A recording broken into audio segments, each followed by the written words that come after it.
8वीं कथा के ऊपर चलते हैं, कोलैबोरेट नॉट कंपीट। एक व्यक्ति भगवान की शरण में आया, बोला मैं बहुत परेशान हूं। भगवान ने कहा क्यों परेशान हूं? बोले महात्मा बुद्ध, मैं बड़ा व्यापारी हुआ करता था, मेरा सारा व्यापार डूब गया।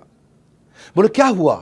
बोला मेरा दोस्त था बचपन का, वो बहुत गरीबी में था, गुर्बत में था, परेशानी में था। मैंने उसकी परेशानी में उसकी मदद करी और इतनी मदद करी कि आज वो बड़ा व्यापारी हो गया और रोज बढ़ता चला जा रहा है, इतना बड़ा व्यापारी हो गया और मैं रोज गरीब होते चला जा रहा हूं, पूरी तरह बर्बाद हो गया। मैं रोज उसको देखता हूं कि वो और आज आगे बढ़ गया और रोज अपने आप को देखता हूं कि मैं और नीचे गिरा, उसको देखता हूं वो और आगे बढ़ा, फिर देखता हूं वो और आगे बढ़ा और भगवान वो इतना बड़ा हो गया और मैं बिल्कुल बर्बाद हो गया। तो गौतम बुद्ध ने कहा कि तुमने उससे जाके मदद मांगी? बोला नहीं, मैं मदद मांग के अपने आप को छोटा नहीं करना चाहता। भगवान ने कहा एक ही गलती है तुम्हारी, उसकी सबसे बड़ी अचीवमेंट है कि उसने अपनी ग्रोथ पे फोकस किया और तुम्हारा सबसे बड़ा फेलियर है कि तुमने भी उसी की ग्रोथ पे फोकस किया। वो अपनी ग्रोथ पे फोकस करता रहा और तुम उसी की ग्रोथ पे फोकस करते रहे। वो उसका सक्सेस बना, ये तुम्हारा फेलियर बन गया। इंसान अपने दुख से इतना दुखी नहीं है जितना दूसरे की खुशी से दुखी है। जब इंसान दूसरे को खुश देख करके drop your ego and ask for help हो गया, उसने हेल्प तो लिया। भगवान ने भगवद गीता का एक और प्रिंसिपल एस्टैब्लिश किया, दंभो दर्पो अभिमानश्च क्रोध पारुष्यमेव च अज्ञानम चाभिजातस्य पार्थ संपदमासुरीम। के आसुरी मतलब राक्षस के कुछ गुण होते हैं। वो क्या है? पाखंड, दंभ, अभिमान, क्रोध, ईर्ष्या, द्वेष, दूसरे के साथ में द्वेष रखना, ये एक आसुरी गुण है। और तुम एक असुर हो और असुर कभी प्रगति नहीं कर सकता है। ईर्ष्या, ईर्ष्या से नहीं, ईर्ष्या प्रेम से खत्म होती है और यही शाश्वत सत्य है। हम उसी वक्त असफल हो जाते हैं जैसे ही हम अपनों को छोड़ करके दूसरों पे ध्यान देने लगते हैं। और भगवान बुद्ध ने जैसे इसको समझाया, उसको ये बात समझ में आई। 9वीं कहानी, हाँ 9वीं कहानी क्या है? ये एक स्कोरबोर्ड की कहानी है, जरा ध्यान से समझना। एक राजसी रसोइया हुआ करता था, राजसी शेफ, जिनको महाराज शेफ, रसोइया कुछ भी कह सकते हैं हम।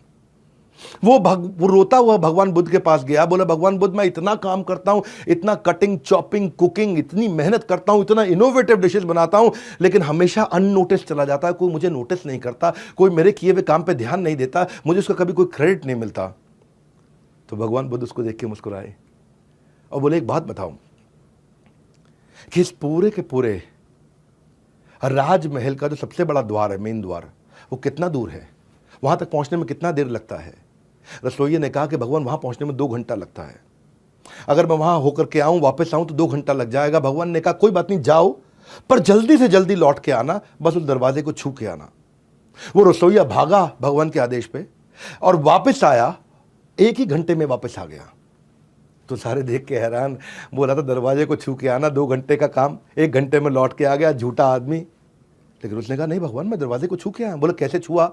बोले मैं भागते हुए गया था और भागते हुए आया। भगवान ने कहा कि इन सब मानेंगे तभी जब तुम एक बार और करोगे।